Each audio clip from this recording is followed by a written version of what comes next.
Hey everyone, this is part 9 of our Bandit series build, where we've basically taken every nut, bolt, and screw out of this 2012 Club Car Precedent, and today we're going to see if it moves again under its own power. I'm Jeff, welcome to Kart Crazy.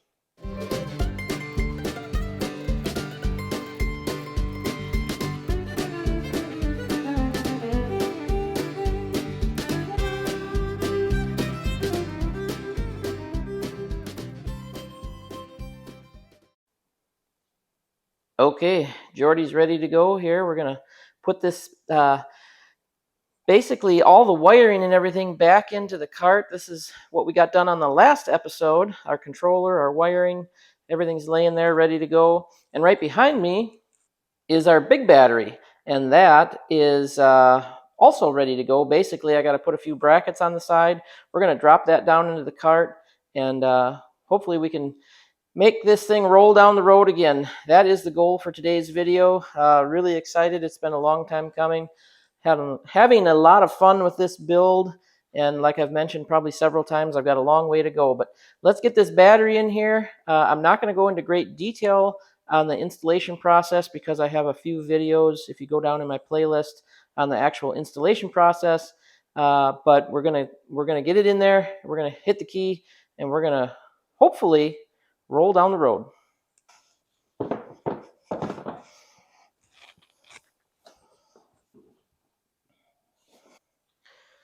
I will say one thing real quick about the big battery. With these adjustable feet, it's really nice because like this part of the battery box is lower than this part, so you just adjust that foot down so you can bolt it in. Super simple. Now I'm going to take my wiring, the complete setup we got done in the last video. Should be able to drop it in, hook our 5 wires up to the motor and our positive and our negative. Pretty straightforward.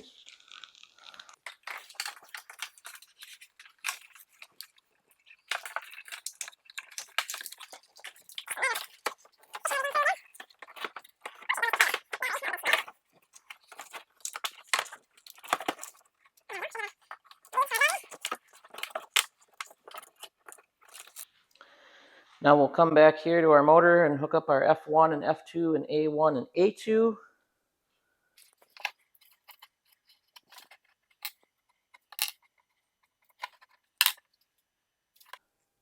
All right, everything in the back is buttoned up and ready to go. I double checked everything just to make sure. Come around here to the battery compartment. I got my studs in, our positive and negative coming from our controller, positive and negative from the battery. M core is plugged in, forward and reverse switch is right there. Ran the wires up, plugged them into the dash, which we semi-rebuilt, we'll call it, in the last episode. So let me grab a key. We'll turn our big battery on and hopefully not burn the shop down. All right, and I forgot to look. I don't know if we're in tow or run at the moment, but I'm going to turn the battery on. Oh, reverse buzzer works. That's a plus. Throw the key in. Key on. Let's go forward. Yes! Yes! Fantastic. It just moved. I don't know if you saw that. All right, it works. High five. Okay, virtual high five. Boom, there. Wow, does that make me happy? Okay. I can stop sweating now. Breathe a big sigh of relief. It's always nerve-wracking when you take a cart down this far, just to make sure you got all your I's dotted and T's crossed, I guess, but can't say it enough. I love the club car. Very, very simple to work on. Excuse me. But it looks, I guess we should try reverse. I know we know the buzzer works. Oh, yeah. Very cool. All right, so now turn the key off. let's go ahead and button up a few things and go for a test drive. That's what I really want to do.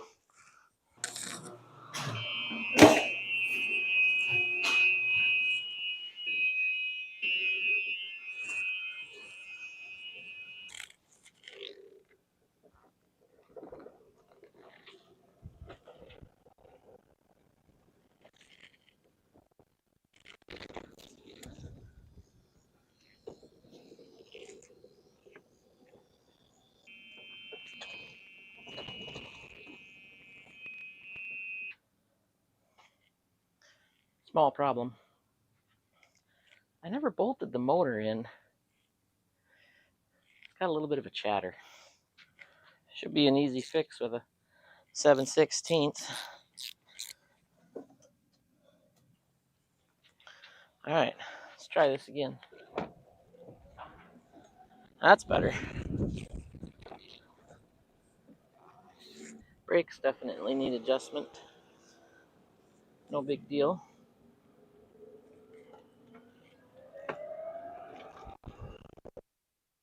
And quiet.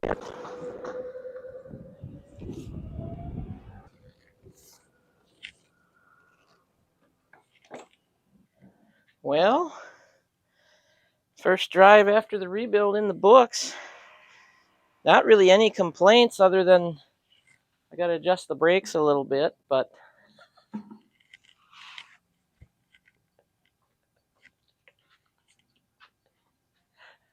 and my wife's here making faces at me. So let's get it back in the shop and see what else we can get accomplished today. All right, well, here we go. You might notice things are a little different behind me. There's a roof and a windshield and stuff on the cart. This video is going to be a little chopped up. Shortly after I got done filming, getting the cart going, my personal cart, Swamp Thing, went down. And I'll get into that here in just a little bit. But I had to get a cart because we use one every day here in the neighborhood. I had to get something going. So let me explain what happened. All right, the cart that I use every day, Swamp Thing, was acting kind of goofy the other day. Well, this has been, I guess, 3 weeks ago now. I jumped on and nothing, like it was completely dead. And if you follow me on Facebook, you know I got in here and had a bunch of corrosion and replaced my switch that was all corroded. Actually, I fixed it first and it worked. And anyway, very long story, through a bunch of testing and diagnosing, actually talking with Navitas, I had to send the controller in, and sure enough, there was a problem with our Navitas controller. I had to take the controller out and send it in. I'm actually still waiting for that to get back. So they called me yesterday, actually said they were just sending, I think, a new one out. So something went down in the controller itself. So I'm thankful for them and for their customer service, even though it was a lot of back and forth with the phone and everything else.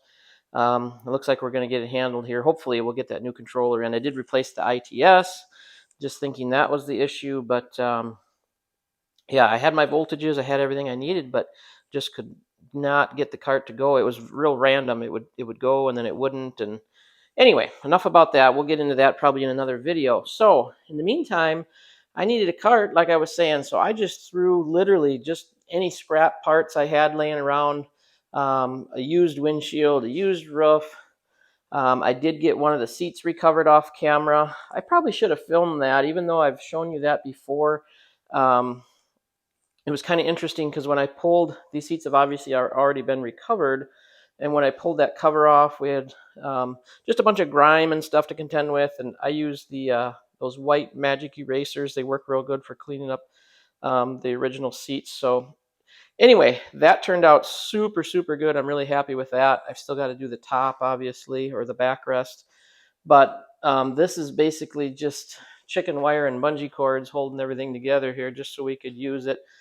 So what I'd like to get accomplished yet in this video, believe it or not, when I went for my first test drive, the motor was noisy. I kind of had this like baseball card in the spokes noise. I wasn't sure if it was in the motor or the rear differential, and talking with someone who's kind of an expert in club car, they said, well, it sounds like the motor. So something I've been wanting to do for a long time anyway, probably noticed on the floor over here.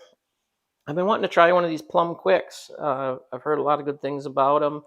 And I thought, well, I'll give one a whirl. I didn't want to wait the 6 or 8 weeks it takes to send yours out and get it refurbished and sent back and all that. So I actually found a gentleman that keeps, I don't know, 6 or 8 of them on hand, and was able to work a deal out with him. I had a spare core that I could send him, thankfully.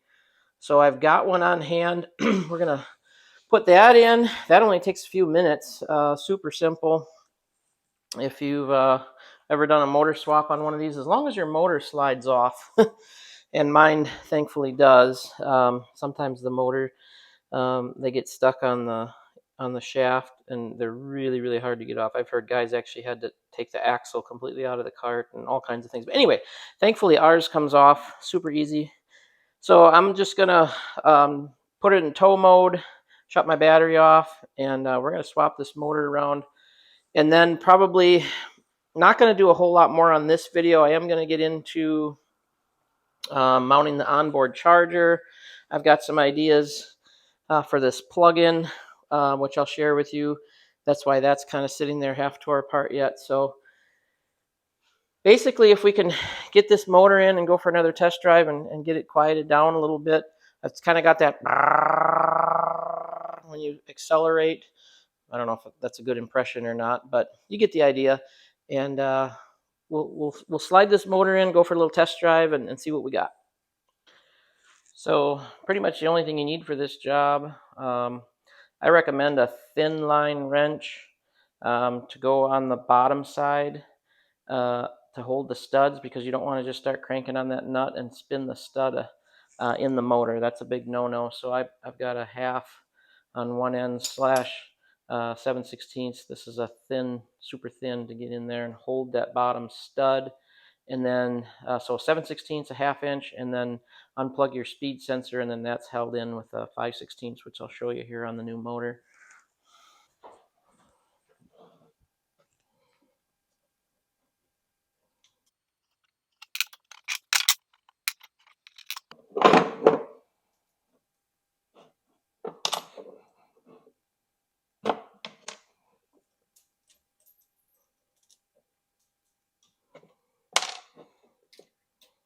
And if you don't have one of these thin wrenches, you can take an old wrench and grind it down on the end as well. It works just as good. All right, I've got the camera up there. I'm going to try to get you some shots of this. I recommend gloves because these are very heavy.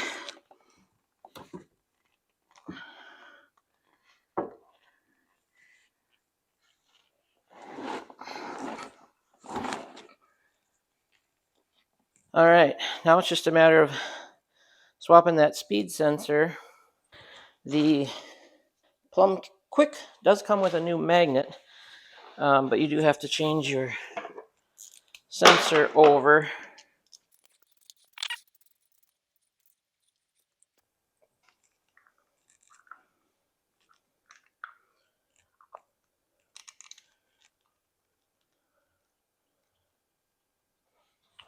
All right, got that switched over. And we'll get ready to slide it into the housing.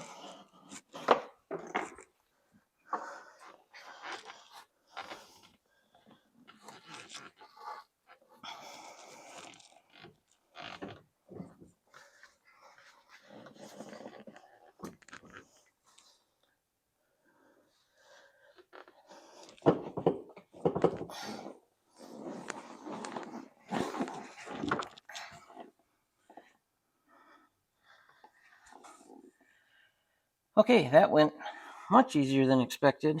I put these black marks, I don't know if you can see my finger, I'm underneath here, but where the bolt holes are, you really only need to do one, because if one lines up, the rest will line up. They also recommend sliding the motor all the way onto the housing and not using the bolts to draw the motor up to the housing. So got that good and snug. I'll go ahead and plug my speed sensor in since I'm under here. Then it's just a matter of reversing what we just did, putting our bolts in, and snugging everything up. And I will probably change these eyelets back to the right size. I've got the oversized ones on there at the moment, but I'll just kind of do a test run and make sure everything's going to work before we get too carried away.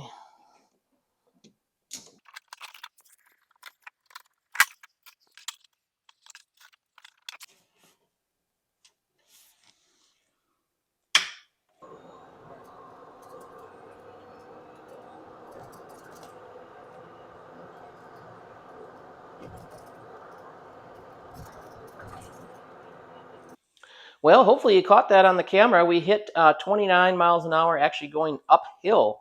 I didn't take it on the flat or anything yet, but I'm sure it'll probably hit 30 miles an hour on the flat, no problem. Motor's nice and quiet, so that's great.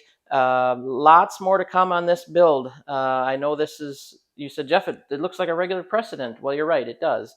That's because everything's temporary because, number one, I needed it to get around the neighborhood. Number two, I'm waiting on parts. Number three, I have to make a lot of the parts for this cart for a lot of my ideas. So that's going to be a little time consuming in my spare time, and finding time to do it is the biggest part. So bear with me and we'll get through a couple more episodes on this build for sure. Head on over to bigbattery.com for your lithium setup. They're a sponsor of the channel, and also 10lol.com. Those are golf cart parts, club car, easy go, Yamaha. And use my promo codes, which I'll post below here. And also head on over to Kart Crazy on Facebook and check me out there. You can see some behind the scenes photos, videos, commentary, things like that. So it's always fun to jump over there and check that out. Coming up on the next episode, I would like to get into the battery charger. I'm doing an onboard charger on this one, custom way to plug it in, and a few other ideas. I got to finish up the seats and so on. But for right now, I'm just kind of using the cart around the neighborhood, and we kind of got to leave it together as is until we get the parts back for Swamp Thing. So I know I'm rambling. Thanks for coming along. Thanks for watching the video this far. If you have, appreciate it very much. We'll see you next time.